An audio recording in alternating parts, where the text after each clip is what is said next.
Hello students. हम यहाँ पे देखने वाले क्वेश्चन कुछ MST CET के जो कि अप्रैल शिप में आए थे जैसे 2026 में। जो फर्स्ट क्वेश्चन है वहाँ पे क्या बोला, which from the following polymer is not obtain by addition polymerization method. मतलब एडिशन से नहीं बनना चाहिए। अब फर्स्ट वाला जो है हमें पता है पॉलीइथीन, ये कैसे बनता है, वो हमारा इथीन मॉलिक्यूल बहुत सारे हमारे पास जब कंबाइन हो जाएंगे तो वो एडिशन बनने वाला है। जैसे ये विनाइल साइनाइड करके होता है, ये भी एडिशन से ही बनता है। ये ऑप्शन बी भी नहीं है हमारे पास, साइनाइड एडिशन से नहीं बना, मतलब एडिशन से बनता है वो। जो थर्ड वाला ऑप्शन है हमारे पास वो है नाइलॉन 6।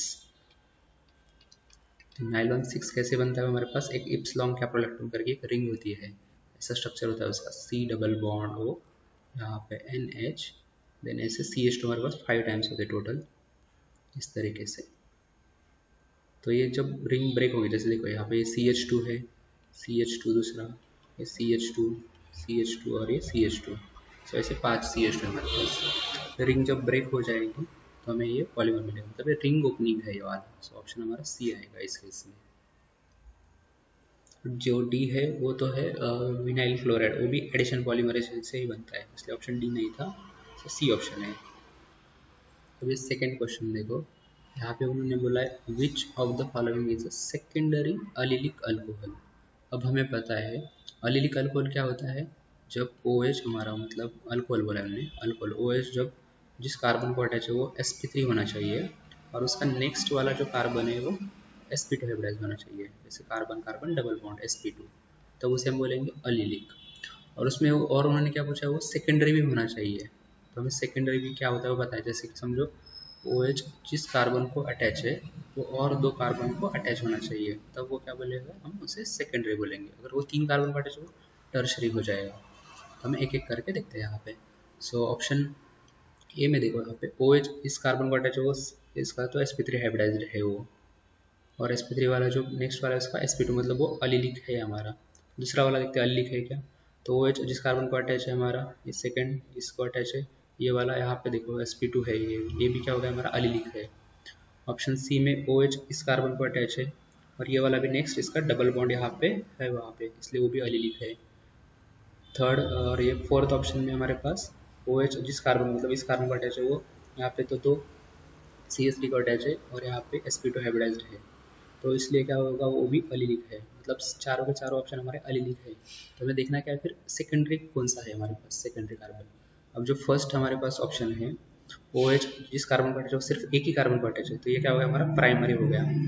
अब सेकेंड वाला बी ऑप्शन देखो, OH जिस कार्बन को अटैच है, जैसे आप हमें दिखा था आपको, OH इस कार्बन को अटैच है, तो ये वाला हमारा एक नीचे कार्बन है यहाँ पे, और यहाँ पे भी एक कार्बन है, मतलब वो दो कार्बन को अटैच है, इसलिए वो सेकेंडरी अल्कोहल हो गया, और अलिलिक भी है वो।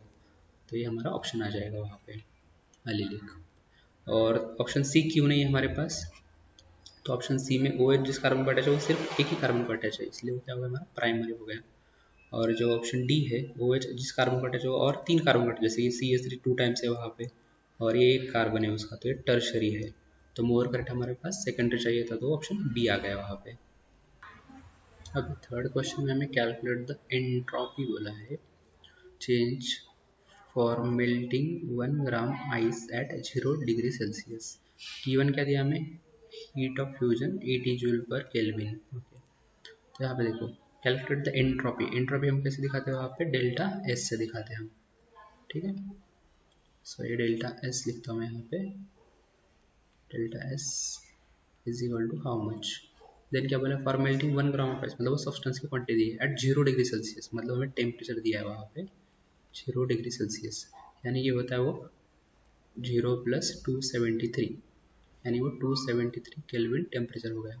पूछा क्या हमें, और क्या पूछा उन्होंने, हीट ऑफ फ्यूजन 80 जूल पर केल्विन, मतलब हमें दिया है उन्होंने हीट, जो कि हम दिखाते क्यू से, क्यू इज इक्वल टू हमारे पास है 80 जूल पर केल्विन। तो हमें डेल्टा एस का फॉर्मूला पता है, क्या होता है, delta S is equal to Q upon T.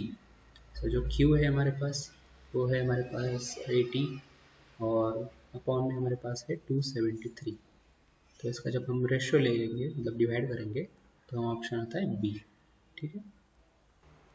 Then what is the IUPAC name of ethyl, मेरे पास देखो इथाइल है, देन मिथाइल और आइसोप्रोपाइल अमाइन है। तो हमें पहले इसका आईयूपीएसी नेम निकाल लेंगे। पहले इथाइल मतलब क्या होता है हमें पता है, C2H5। देन मिथाइल मतलब क्या हो गया, समझो CH3 है। और ये आइसोप्रोपाइल अमाइन, अमाइन मतलब हमें पता है नाइट्रोजन होगा वहाँ पे।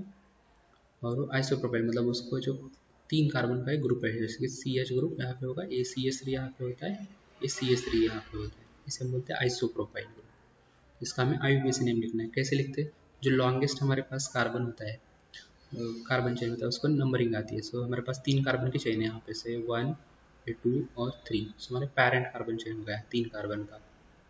तो उसका जो ग्रुप अटैच है, जैसे एक इथाइल ग्रुप अटैच है और एक मिथाइल ग्रुप अटैच है। तो हम अल्फ़ाबेटिकल ऑर्डर लिखते हैं। पहले ये एन लिखना है क्योंकि वो नाइट्रोजन को अटैच है ग्रुप। सो कौन है हमारा, अल्फ़ाबेटिकली ई पे जाता है, सो एन इथाइल।